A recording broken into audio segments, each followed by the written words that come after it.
এর আগে মানে জামান সিনেমা দেখে আফসোস করছিলাম, কিন্তু আমাদের বাংলাদেশে যে ওর থেকে ভালো সিনেমা তৈরি করতে পারে এই সিনেমাগুলো দেখে কি বলবো, অসম্ভব সুন্দর হয়েছে।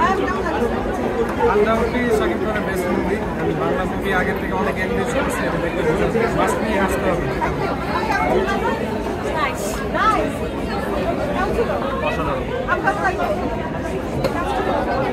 তাণ্ডব তো এর অপেক্ষায় আছে। মশা মশা মনে হচ্ছে যে তামিল মুভি দেখছি। বাংলাদেশ সিনেমা মাসুদে মাসুদে মিখাইলে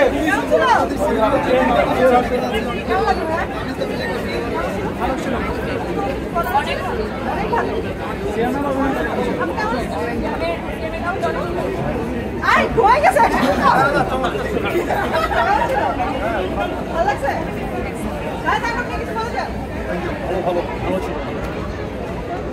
ভালো খুব ভালো।